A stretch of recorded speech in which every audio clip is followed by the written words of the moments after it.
Ya.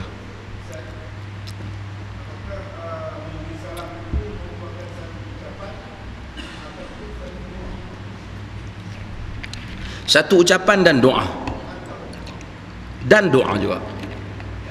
Dia satu ucapan penghormatan sekaligus dia satu doa.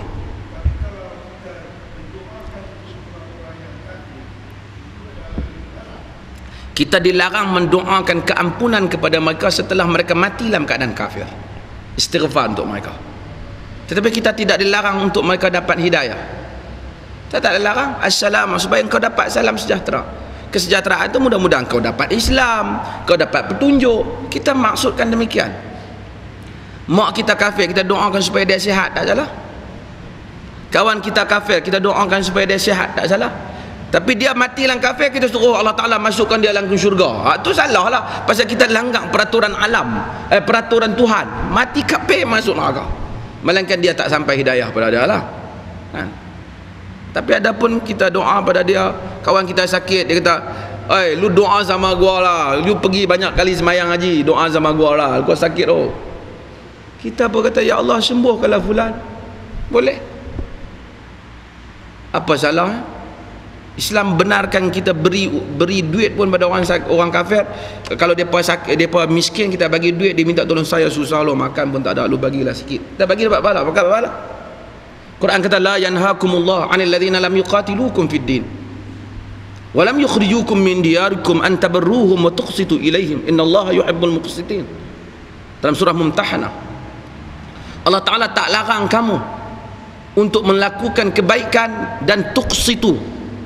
Untuk melakukan kebaikan dan tuqsitu ni asal adil.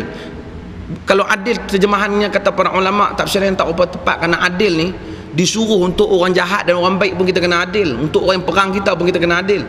Tapi Tuhan kata tuqsitu ni diterjemahkan kamu memberikan harta kamu, tolong, tak salah. Maksudnya Allah Ta'ala tak larang kamu membuat kebaikan dan memberikan, menolong saudara, menolong orang menolong dengan harta orang-orang yang kafir yang tidak memerangi kamu kerana agama kamu dan tak mengeluarkan kamu daripada kampung halaman kamu.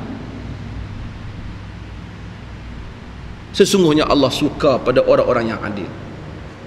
Quran ayat lain Tuhan kata apa? Dalam cerita tengah perang dalam surah Taubah ayat 6 Tuhan kata apa? Wa in ahadun minal musyrikin istajaraka fa'ajirhu hatta yasma'a kalam Allah summa ablighu ma'manah dzalika bi'annahum qaumun la ya'lamun. Jika seseorang di kalangan orang kafir musyrikin itu meminta perlindungan kepadamu, maka lindunglah dia. Tutup tengah perang sehingga dia mendengar ayat-ayat Allah, kemudian hantarkanlah dia ke tempat selamat. Tu dia. Bukan patahan cukup bubuh dalam penjara, tak. Dia tengah perang, dia kata saya minta maaf lah, saya tolong lindung saya tak mau dah. Ambil dia, lindung dia. Tuhan kata bagi dia dengar ayat Tuhan, kemudian dia agak dia tak mau, hantar pergi negeri dia hak selamat. Dzalika bi annahum qaumul la ya'lamun. Yang demikian itu mereka kaum yang tak tahu. Subhanallah. Kalau orang kafir dengar dia kena masuk Islam, Islam rahmat untuk mereka.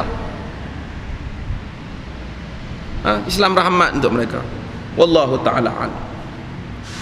Allahumma ja'al jam'ana hadha jam'an marhuma wa tafarraqna min ba'dihi tafarraqan ma'suma wa la taj'al minna shaqiyyan wa la mahrum.